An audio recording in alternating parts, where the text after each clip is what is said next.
Back in Black. I'm Jason Horton. I'm Rebecca Lieb. And this is Ghost Town.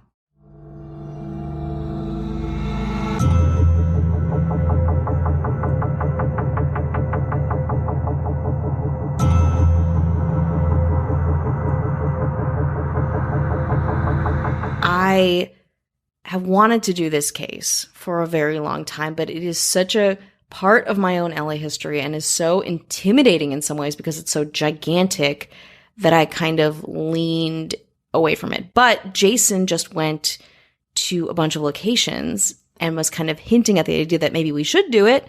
So here we are today talking about the iconic LA still unsolved crime of the Black Dahlia murder. This is the one. This is the big one. This is the big one. It's LA's probably oldest unsolved cold case. And probably when you talk about true crime, I mean, this is probably up there with all the big ones. It really is. And again, there's so much to it. It's not even just that it's an unsolved, because really on paper, it's like, oh, a young woman is murdered and we can't find the killer, and it's LA and it could be anybody. But there's so many strange nooks and crannies to this case. There's so much Hollywood to it with like baked inside of it. You know, there's like youth and beauty and ambition. But really the big thing about this case is that it is it's like the dark face of Los Angeles. And I think that's why people are so obsessed with it. It's very stereotypical to be like, oh, you know, this city takes people and chews them up and spits them out, or entertainment rejects them. This is the case that a lot of that was foundational to. It is the darker part of the dream of entertainment, of stardom, of glamour. It really manipulates that. And this is what really creates the bad, like the bad reputation that LA has in terms of, you know, what you will do to be famous, you know, all the things like what you will put yourself out there for. And so much of that has taken over the idea of the Black Dahlia murder, when in actuality, the facts are much different. And the person who is Elizabeth Short is still a mystery. So all of this presupposition can be put on this case in a way that we'll never really know what is right and what is wrong. And apparently people are not done talking about it or associating with it. And like you said, it's, you know, Hollywood itself now, you know, will make a movie or another book, or there's another blog post, and it probably will never truly be solved, although there are claims that it is solved. For the most part, it is solved, but we won't get the closure of a formalized solution to this case or solving of her murder. Plus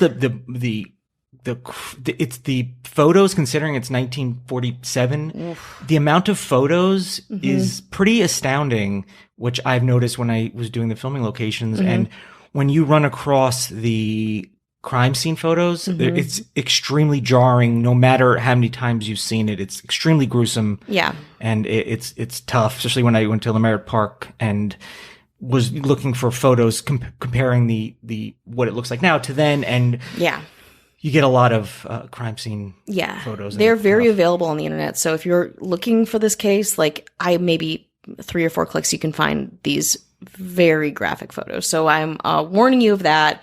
And it's also really hard too, because a lot of the photos will juxtapose her and her mugshot, which is also like a really big part of the photographic evidence and historical elements of the case. But let's start from the beginning, because even before her murder, there's so much happening. So she was born Elizabeth Short on July 29th, 1924 in Boston, Massachusetts, the third of 5 daughters of Cleo and Phoebe May Short. Cleo Short made a living designing and building miniature golf courses. Around 1927, the Short family relocated to Portland and then went back to Massachusetts to a Boston suburb about a year later. Of course, the Great Depression hit in 1929, and Cleo abandoned his wife and his 5 daughters. He then proceeded to fake his suicide, leaving his empty car near a bridge, leading authorities to believe he had jumped into the river below. This will also happen again. This is Cleo's move. Phoebe was left to deal with the Depression, 5 young girls on her own. She worked multiple jobs, but most of their money came from public assistance.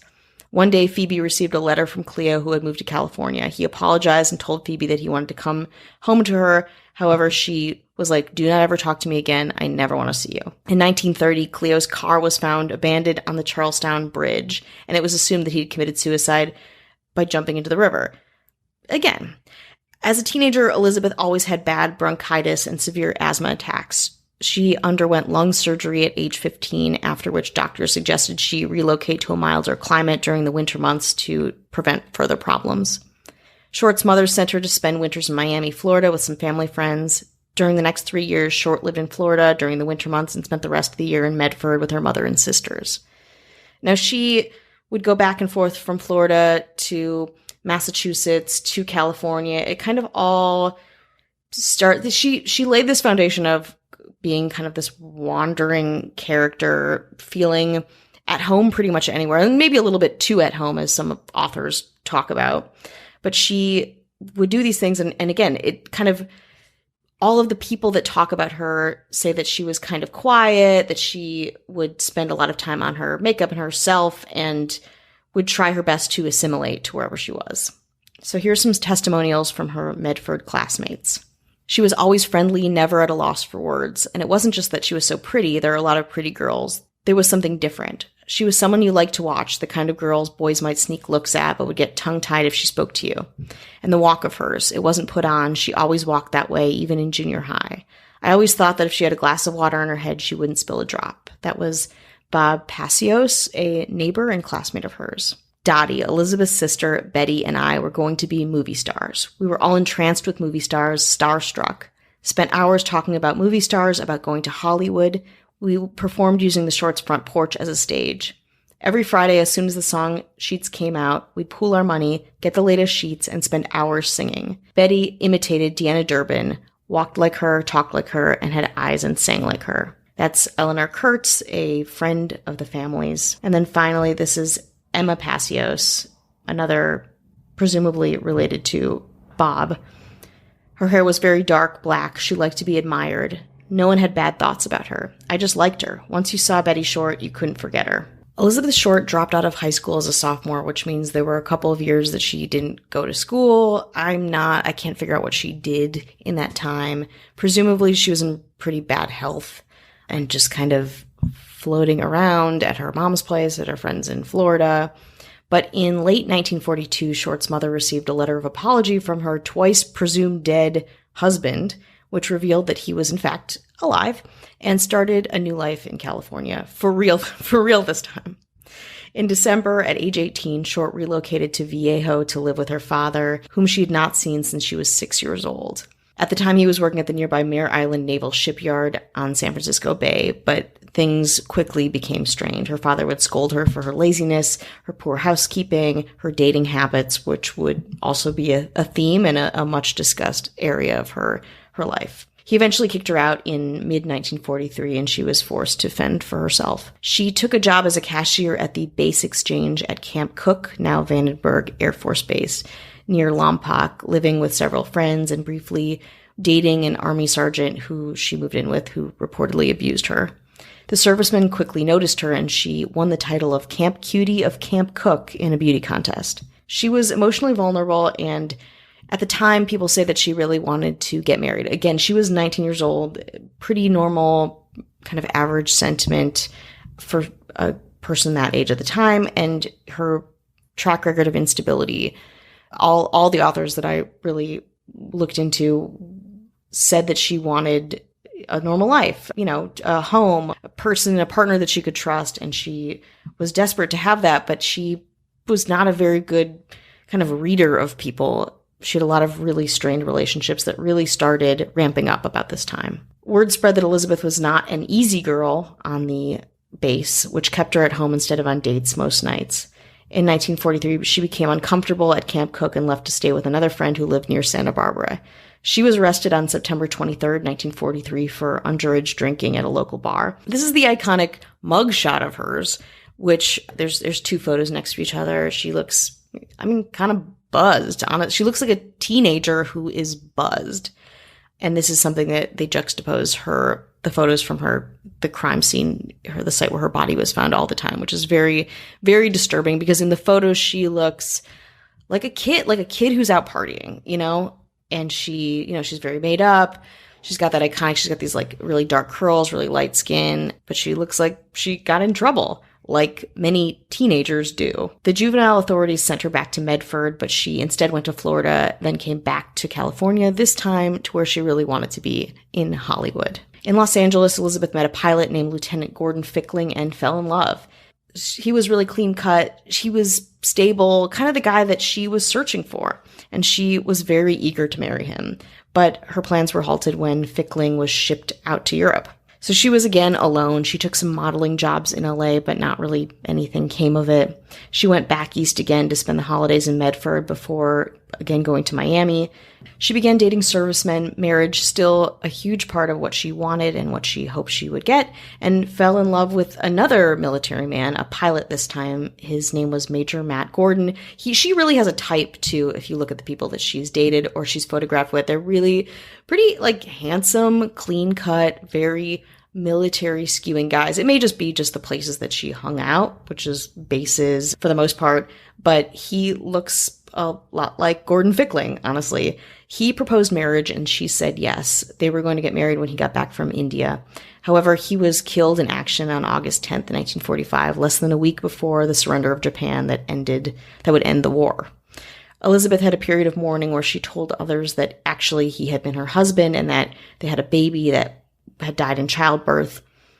But eventually she began to recover and attempted to return to her old life and her old dreams of being a star in Hollywood. So she started contacting her friends back in California. One of these friends was her ex, Gordon Fickling, who was back in the States.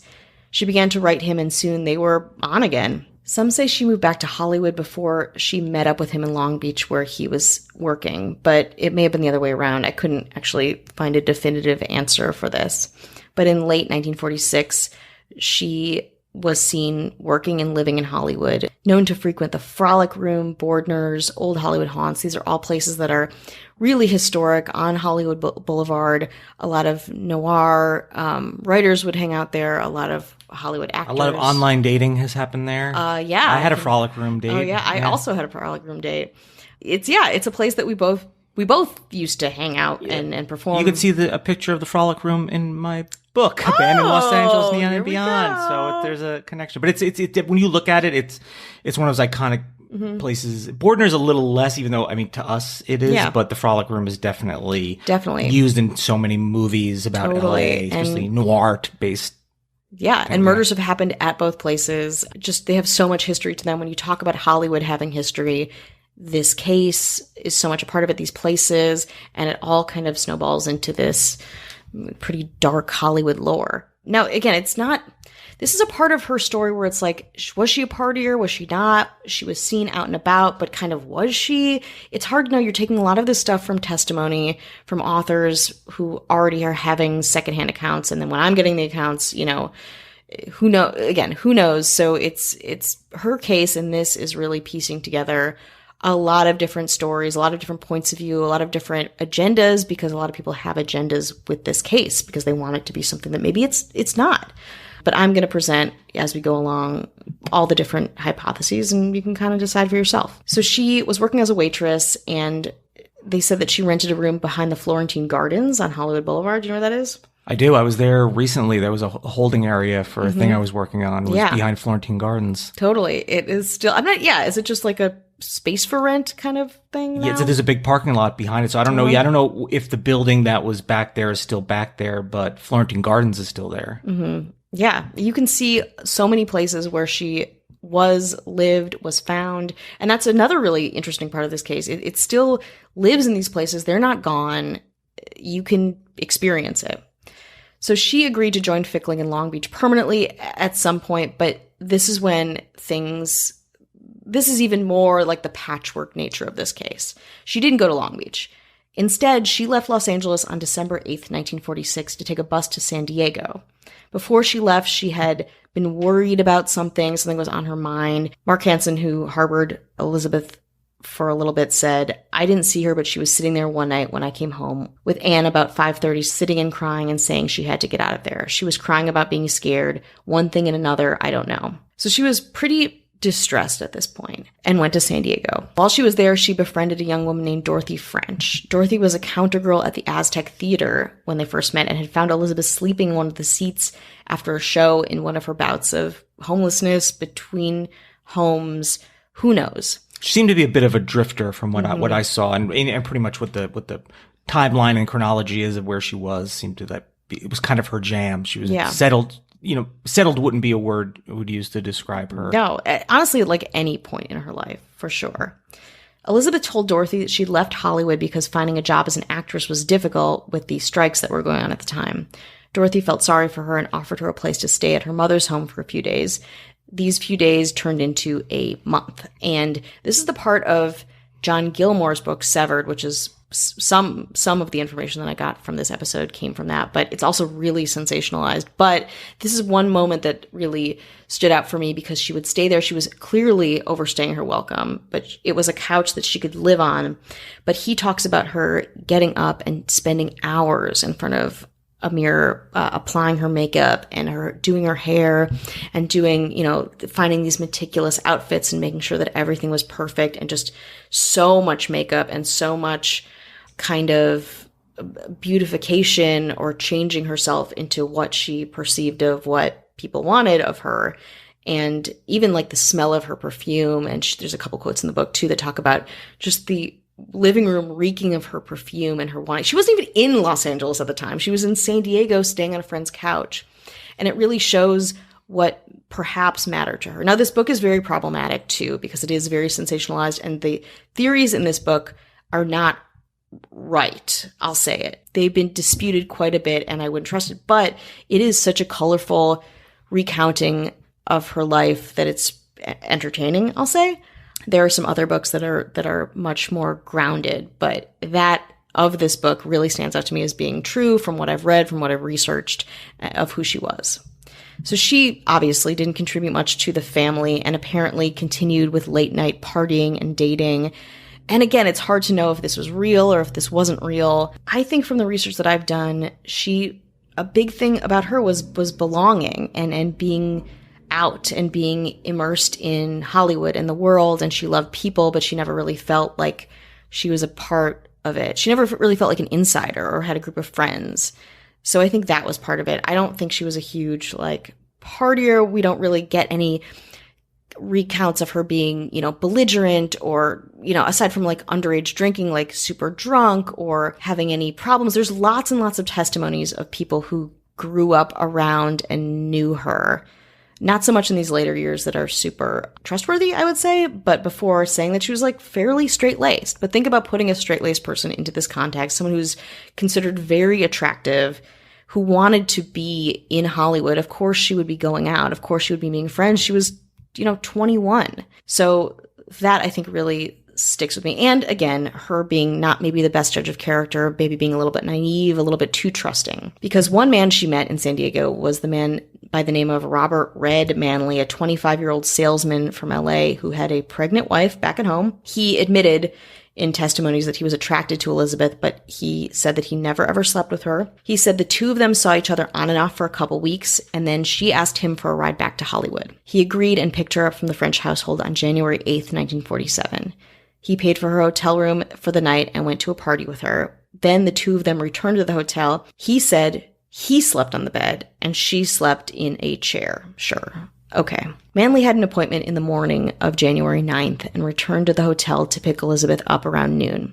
She told him that she was returning to Massachusetts, but first needed to, according to her, meet her married sister at the Biltmore Hotel in Hollywood, which is interesting because the Biltmore is not in Hollywood. It's actually in downtown Los Angeles. She said her sister was visiting from Boston, which was a lie. Manley gave her a ride to the hotel and drove off immediately after. He didn't see that she met her sister. And again, this is his testimony. He didn't stop and wait for anything. So he says that when he saw her last, she was making phone calls in the hotel lobby. Manley and the hotel employees were the last people, presumably, to see Elizabeth Short alive. Though some accounts she was seen maybe by patrons at the Crown Grill cocktail lounge at 754 South Olive Street, which is almost across the street from the hotel. And that's not there anymore, unfortunately. But I also don't think that that is true. Again, I don't think she would go, if she was this distressed, if she was kind of had this agenda that we didn't know about, I don't think she would go to a place that she didn't know anybody alone, which was not really her jam, and hang out and have a drink. It doesn't seem right. She was missing for 6 days from the Biltmore Hotel before her body was found in a vacant lot on the morning of January 15th, 1947. And just before we get into that, you can go to the Biltmore and stand exactly where she was last seen. And it is so interesting. You've taken us on tours there. Yeah. Yeah. It's a beautiful hotel. It's such a symbol of Los Angeles. There's so much history there aside from this, but you can go to the entryway, and maybe I can put a picture up on our Instagram and be there. And it's talk about being tied to a city and being tied to this unsolved case. It's a trip, I will say. So she was missing. Her body was found on January 15th, 1947 on a cold, overcast morning in Los Angeles. Betty Bersinger, who was a local housewife, left her home on Norton Avenue in Leimert Park, which is, if you don't know LA, it's kind of by USC. It's still pretty suburban. It's not super developed. Is it South Central technically? Maybe it is technically. I think it's technically South Central because I was there. You were just there, yeah. I was just there. And you could see that and other places that I went at youtube.com/Jason Horton, or click the link in the show notes and you can see all of that. Yeah. And it's an ominous place because if you look at the pictures, which I do not suggest, they're just vacant lots. So she left her home. She was going to a shoe repair shop with her 3-year-old daughter. Around 10 a.m., Betty was walking along the sidewalk and she noticed something white in the grass. She didn't think much of it at first. And this is like a very famous quote of hers because she got a ton of press. There's so much info. I mean, she doesn't have a lot of info. She just found this body. But she thought that someone had thrown away pieces of a store mannequin, which is also really eerie. When you see the photos, you'll know what that means. Yeah. Well, I mean, I'm not saying when you will. I highly suggest doing that with extreme caution because I just happened upon them again, and it was, I mean, I'm also very skittish and easily jarred. Yeah, and they're jarring and they look otherworldly. Especially the black and white aspect of them. It's I imagine a lot of horror movies, especially in like the 60s and 70s or even the 50s, might have gotten inspired by these photos, unfortunately. Yeah. Oof. So she discovered these pieces of a human being, screamed, grabbed her daughter, ran to the nearest house to call the police. Within minutes, officers arrived. The first officers who discovered the body from the police were Frank Perkins and Will Fitzgerald. When they saw her, they confirmed Betty Bersinger's story and called for backup. The Los Angeles Police Department noted that the woman's body seemed to have been posed. She was on her back with her arms raised over her shoulders. There were cuts and abrasions across her body. Her mouth had been sliced to extend her smile from ear to ear. It's known as the Glasgow smile, which is a very violent practice that originated. The Joker would be a classic modern version of that. Totally. And to see that in someone who's not the Joker, to see that in just a face is really horrifying. The bottom half of her body was a foot away from the top half. Her legs were spread. There were lacerations around her abdomen. Her intestines were tucked neatly, which is a horrifying detail, under her body. Investigators believe that she had been tied down and tortured for several days due to rope marks on her wrist, ankles, neck. This is pretty disputed that she was tortured. A lot of this stuff really happened posthumously, so it's really probably not super likely, but this is, again, something that people are like, how much of the torture happened before she died, how much happened after? I tend to think that like most, and mercifully, I hope that most of it happened after. And there's no blood. There was no blood found. No, exactly. After there was absolutely no blood. And this is a huge detail of the case because the artful nature, there was no blood in her body. There was no blood under her body.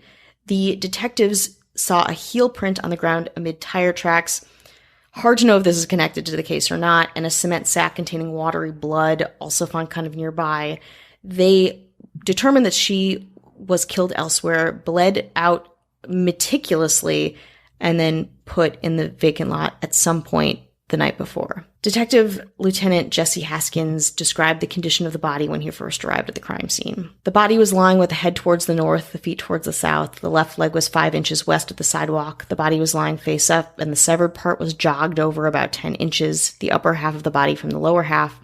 There was a tire track right up against the curbing, and there was what appeared to be a possible bloody heel mark in the tire mark. And on the curbing, which is now very low, there was one spot of blood. And there was an empty paper cement sack lying in the driveway, and it also had a spot of blood on it. It had been brought here from some other location. The body was clean. It appeared to have been washed. But again, like, clinical description, horrifying in reality. While the LAPD were no stranger to homicides, the nature of this case was very cruel and talked about again, all over, which is something that has helped and hurt the case over the years. Detective Sergeant Henry Hansen and Detective Finnis Brown were assigned to the case, and when they arrived at the crime scene, it was teeming with reporters, photographers, onlookers. Of course, in classic high-profile true crime style, civilians and officers were just tromping all around the crime scene, destroying evidence, or possible evidence, left and right. While the detectives investigated the crime scene, the body was transported to Los Angeles County morgue. The LAPD lifted fingerprints and sent them to FBI headquarters in Washington, D.C. However, severe winter storms at the time had delayed the identification request for up to a week. So think about physically sending copies of fingerprints to Washington, D.C., them being delayed, this high-profile case, nobody knows who this person is, and they can't figure it out because storms. Warden Woolard, who was the assisting managing editor of the Herald Express, wanted to help the LAPD in their investigation and probably wanted a little firsthand news coverage for himself. The newspaper had recently purchased a new technology called the sound photo machine. Woolard believed he could use the sound photo equipment to send the women's fingerprints to the FBI, which is, again, it's like an early dial-up internet type of a thing. When Woolard spoke with the LAPD Captain Jack Donahoe about his idea, it was set into motion. The fingerprints were first transmitted to the FBI, but they could not be read.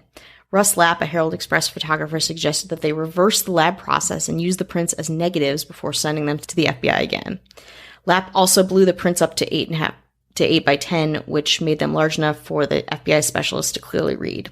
With these readable prints, the FBI finally was able to identify this body that was found that everyone is in a frenzy about as 22-year-old Elizabeth Short. As far as they knew, she had last resided in Santa Barbara and had worked as a clerk at Camp Cook. While that all was happening, Short's body was being examined in the coroner's office by Frederick Newbar, the LA County coroner. His autopsy report stated that Short was 5 feet 5 inches tall, weighed 115 pounds, and had light blue eyes, brown hair, badly decaying teeth. The body had been cut completely in half by a technique taught in the 1930s called a hemicorporectomy.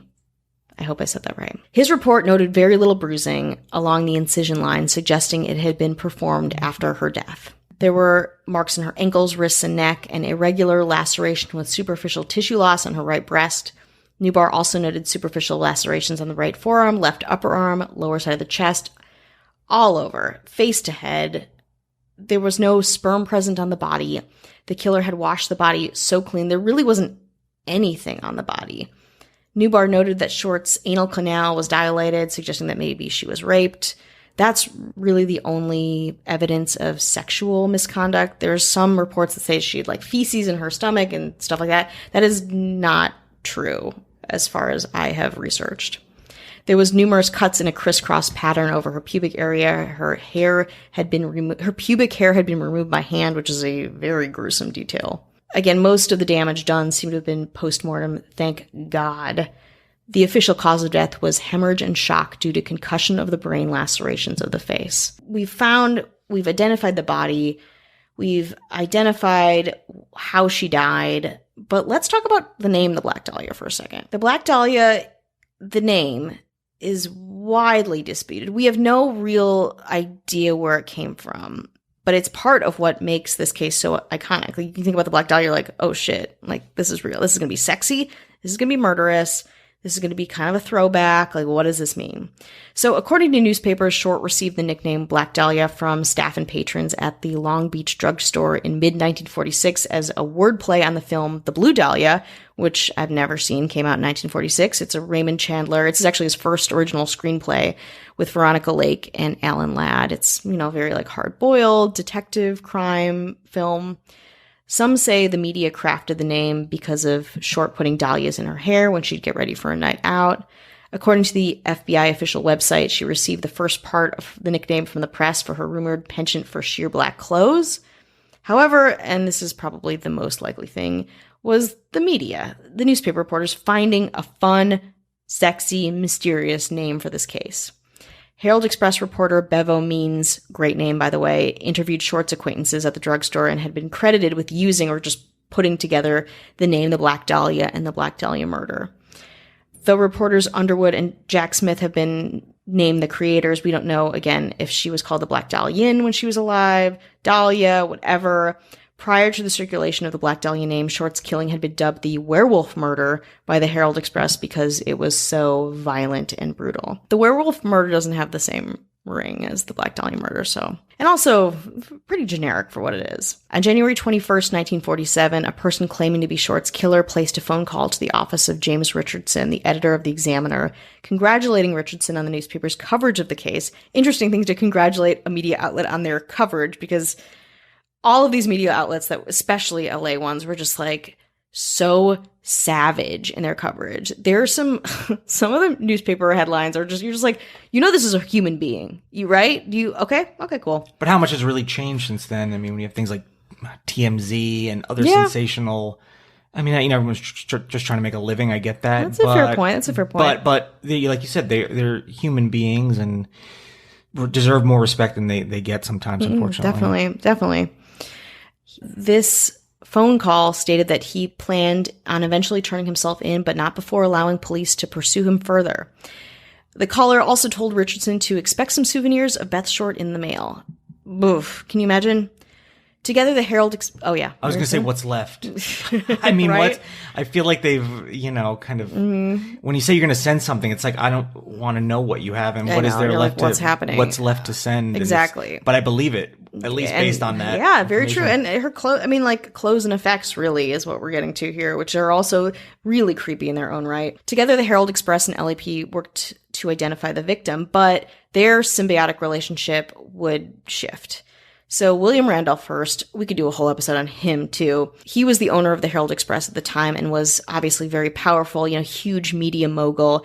And he had this stable of reporters who discovered leads and valuable evidence in Short's case. They were working around the clock on her specifically even. He was willing to share this information with the LAPD, but of course for a price. He proposed that the Herald Express would continue investigating clues and would be granted exclusives, and the LAPD would have access to all of the information the reporters uncovered. If you're a journalist, you know how fucked up this is. The LAPD was not really happy with these terms, but he was desperate for information, and because the media was covering this case so salaciously and so persistently, a lot of the tips were going to the newspaper, which is not how it is. Now there's many avenues. We talk about, finding tips online or Reddit or whatever, but like back then it's like stuff like there's not with this case specifically, but there are photos of, I forget what case it is, but a newspaper getting like all of these packages and all these letters of tips and things. And so they had this power over the LAPD specifically that they were able to negotiate getting exclusives on the Black Dahlia case. Wayne Sutton, a Herald Express rewrite guy, was assigned to locate Elizabeth Short's mother, Phoebe Short, in Medford, Massachusetts, to tell her that her daughter had passed away. He found her, but then he needed to get more information. So instead of just telling her her daughter had died, because he thought that if she was really shaken up, he wouldn't get information, she was told that her daughter won a beauty contest in Los Angeles. Phoebe Short loved to talk about her beautiful daughter and was all of her accomplishments and how great she was. So she was feeding information to Sutton, who was, again, a journalist kind of reporting under these shady means.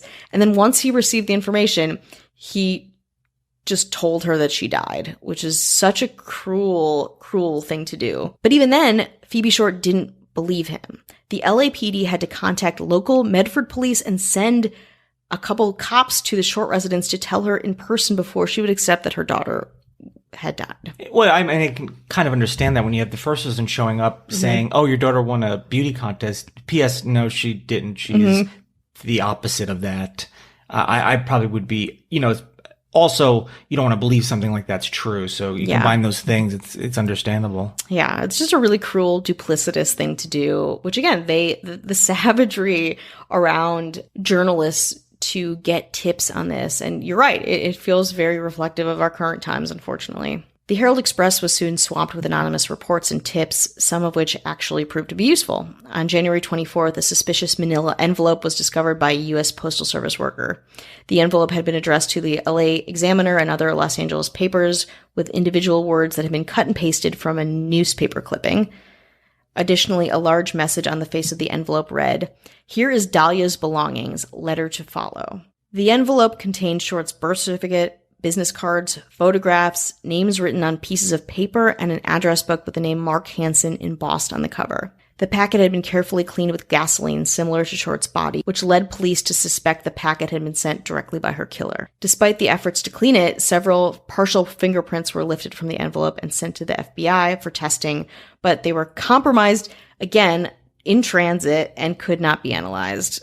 Another technological snafu. The same day the packet was received by the Examiner, a handbag and black suede shoe were reported to have been seen on top of a garbage can in an alley a short distance from Norton Avenue, 2 miles from where her body was discovered.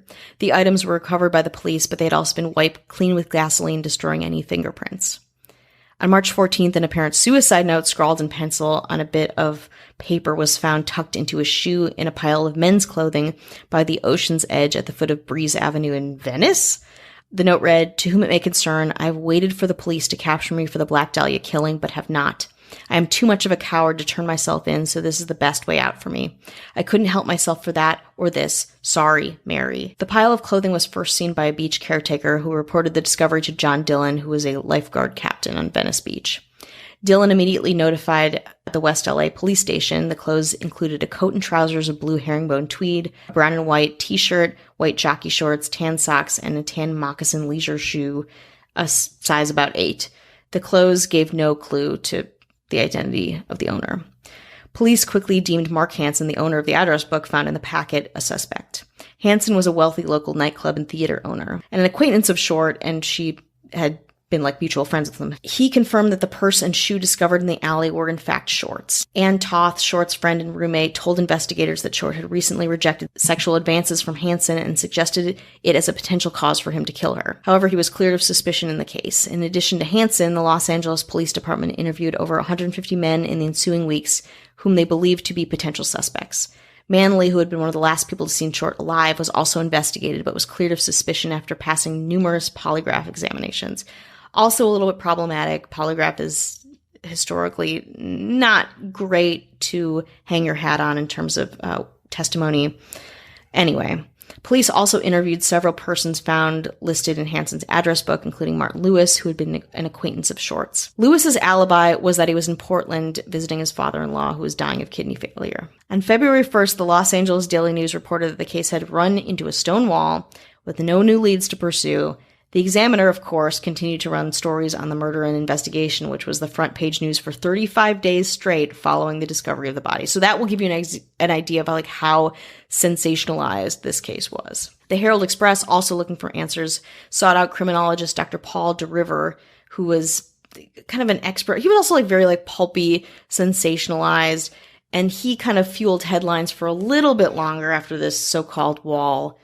He suggested the killer was a sadist who wanted to dominate Elizabeth Short. He also hinted that the killer might have been a necrophiliac. He said, "It must also be remembered that sadists of this type have a superabundance of curiosity and are liable to spend much time with their victims after the spark of life has flickered and died."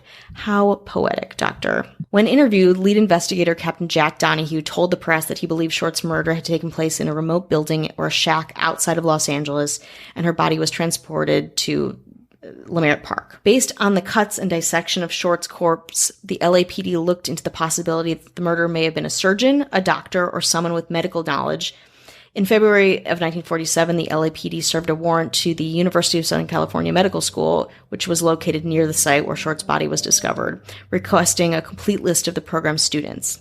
They agreed because they had to agree, and they checked out everyone on the list, but it didn't yield any results. By spring of 1947, Short's murder had become a cold case with no new leads. A total of 750 investigators from the LAPD and other departments worked on the case during its initial stages, along with 400 sheriff's deputies and 250 California State Patrol officers.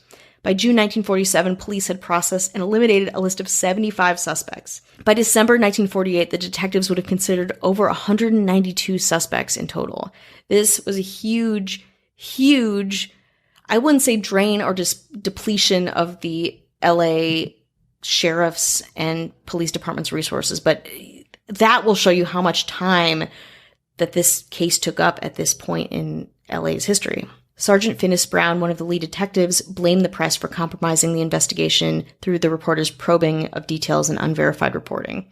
True, but, they didn't do a great job themselves. In September 1949, a grand jury convened to discuss the inadequacies in the LAPD's homicide unit based on their failure to solve these cases, especially to solve numerous murders of women and children mostly in the past several years, Short's being one of them. In the aftermath of the grand jury, investigation was done on Short's past, with detectives tracing her movements between Massachusetts, California, and Florida, and also interviewed people who knew her in Texas and New Orleans. Again, no useful information. Like I said, so many people were involved in this case, and so many people, over 500, even just confessed to killing Elizabeth Short, some of whom weren't even born at the time of her death. Sergeant John P. St. John, another great name, a detective who worked on the case until his retirement, stated, "It is amazing how many people offer up a relative as the killer." In 2003, Ralph Asdell, one of the original detectives of the case, told the Times that he believed he had interviewed Short's killer, a man who had been seen in his sedan parked near the vacant lot where her body was discovered on the morning of January 15th, 1947. A neighbor driving by that day stopped to dispose of a bag of lawn clippings in the vacant lot when he saw a parked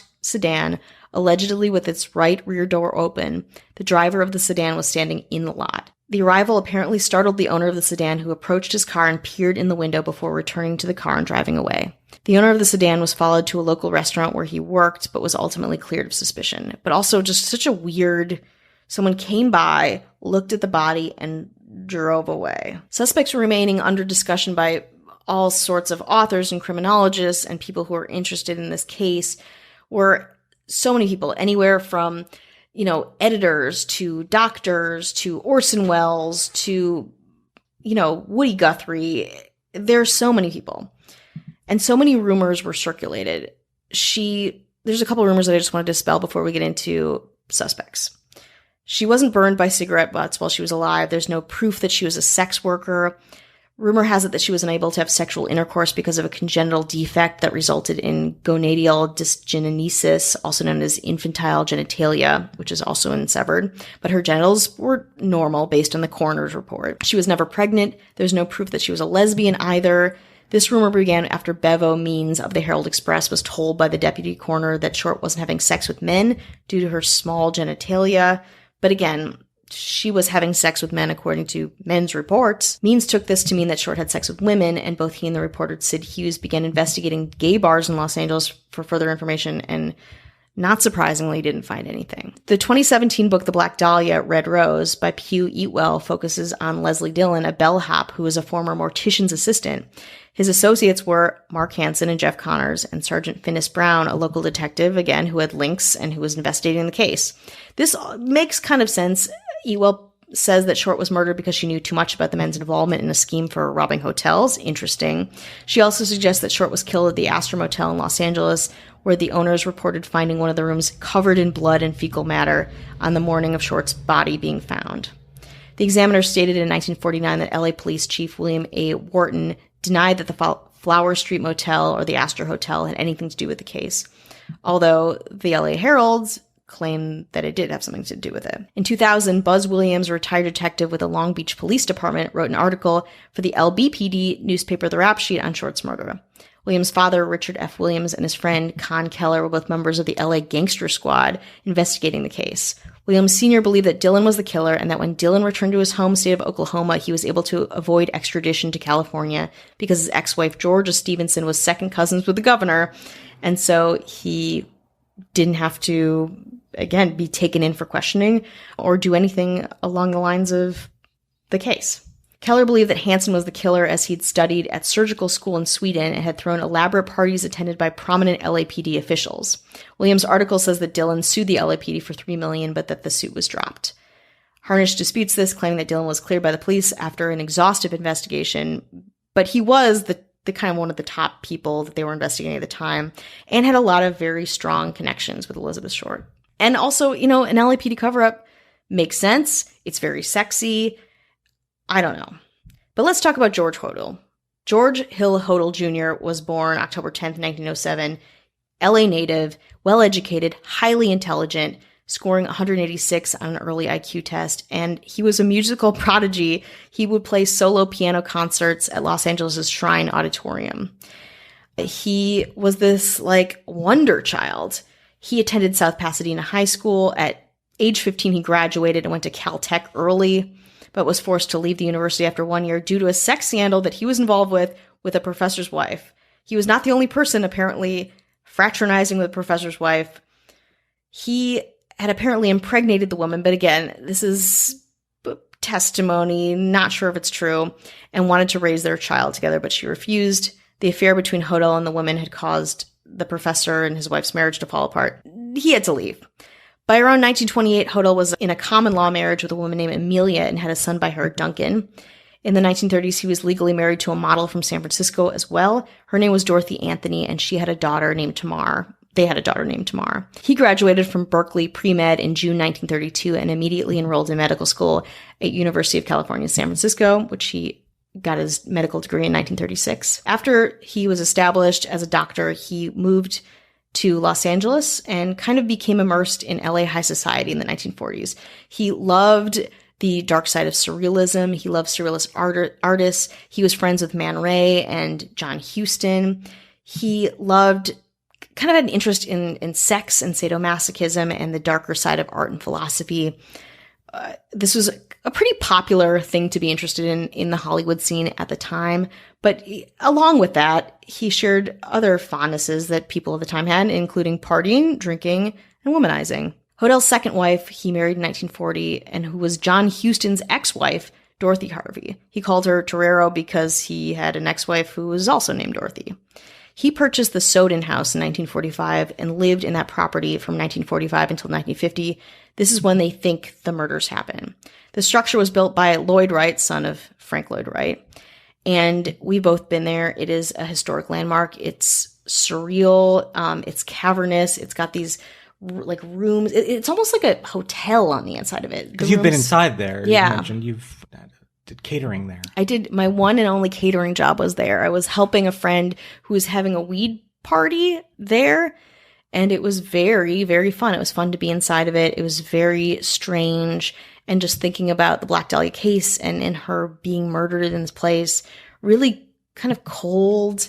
It's got this kind of throwback, South Central American. Yeah, Aztecian. Yeah, exactly. And that was a really popular motif, is to kind of take these different, think about the Egyptian theater, for example, these different cultures and appropriating them and their architecture in a way that it's kind of Polynesian and the idea of tiki being appropriated. So in any case, it's an amazing house. There are so many rooms and they all lead to this one courtyard with this looking this reflection pool in the middle. But he lived there. He was a polygamist there in the late 1940s during the period of deaths of Spalding and Short.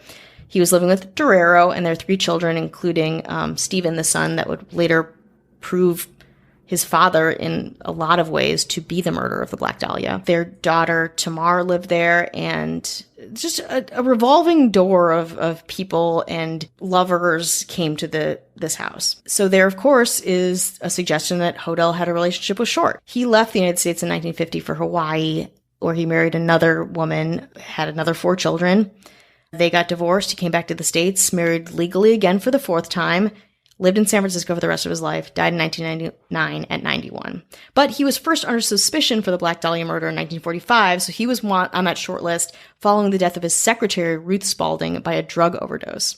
He was suspected of having murdered her in order to cover up his financial fraud. He did fun stuff like billing patients for tests that were never performed and protecting various valuable secrets about abortion services that he provided to high-profile people. About this time, Hodel left briefly for China, where he worked with the United Nations Relief and Rehabilitation Administration. All of this came to light in 2004, so this is stuff that was really buried for a very long time. In late 1949, Hodel's teenage daughter Tamar accused him of incestuous sexual abuse and impregnating her, after which she was given a back alley abortion. He was acquitted after a gigantic trial. There had been 3 witnesses present who participated in the sex act. 2 testified at the trial, and the 3rd recanted her earlier testimony and refused to come forward, the theory being that Hodel had threatened her into silence. The trial had caused her to look like a liar, and she made up the entire abuse allegation for attention. After the trial, though, known or suspected sex criminals in the area were being investigated first for the Black Dahlia murder, so that's where his name kind of came into play. It also came out in the trial that Tamar had allegedly claimed that her father was the Dahlia killer. Hodel's medical degree also aroused suspicion, given the nature of the way her body was dismembered and the blood was let out. At least 8 witnesses claimed firsthand knowledge of a 1946 relationship between Short and Hodel, then back from China and living in Los Angeles. The full details of the investigation came to light only in 2003 when George Hodel Black Dahlia file was discovered in the vault at the Los Angeles County District Attorney's Office. Huge news. Amazing. Where was this file? Who knows? The file revealed that in 1950, Hodel was the prime suspect of the Dahlia murder. His private Hollywood residence was electronically bugged by an 18-man DA LAPD task force during the period of February 15th to March 27th, 1950. The transcripts of conversation revealed Hodel's references to performing illegal abortions, giving payoffs to law enforcement officials, and to his possible involvement in the deaths of his secretary and Short. The DA tapes recorded him saying, "Supposing I did kill the Black Dahlia. They can't prove it now. They can't talk to my secretary anymore because she's dead. They thought there was something fishy. Anyway, now they may have figured it out. Killed her? Maybe I did kill my secretary."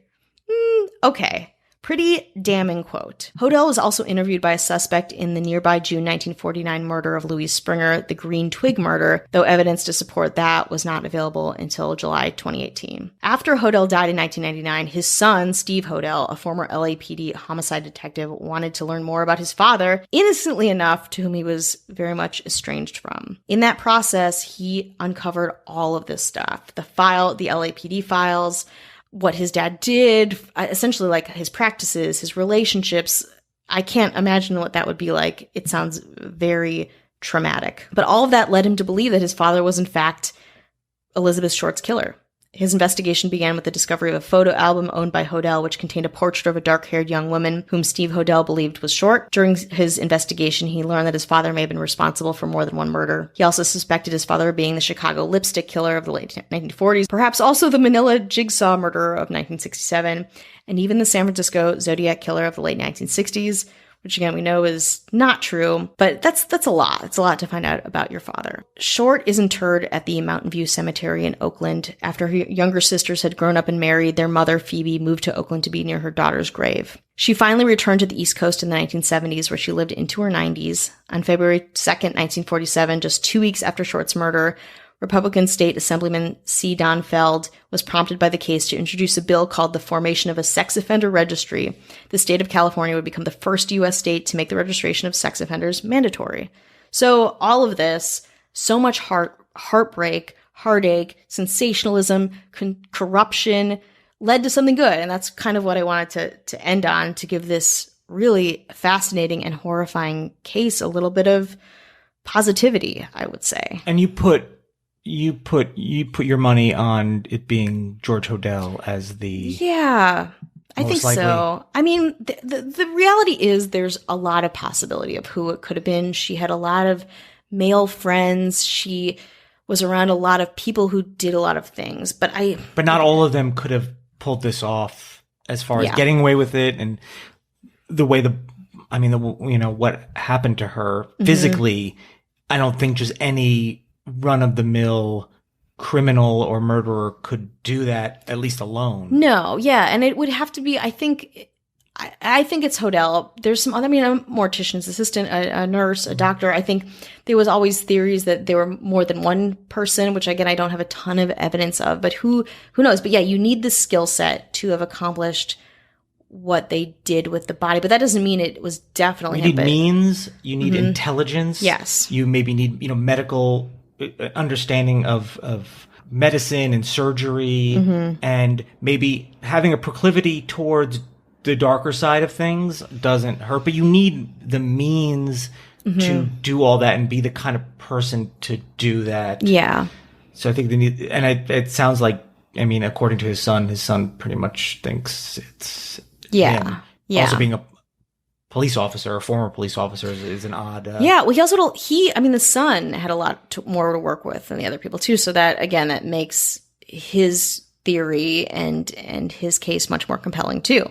So yeah, I think I believe it to be him, but there are, again, that's part of the case. There's so many possibilities, even given what you would need to be the killer. But would you say that if, the general consensus is if you had to pick someone, George Hodel is most likely? For sure. Not to spoil anything, because again, these books, really the only book that says that it's him is his son's book. The other books have these different theories, and a lot of them explore a lot of the different theories, and some weaker than others. These are really the prominent ones, especially being linked to other serial killers and being involved in a series of murders or something like that. It's hard to say. I can pretty confidently say whoever murdered the Black Dahlia probably murdered other people.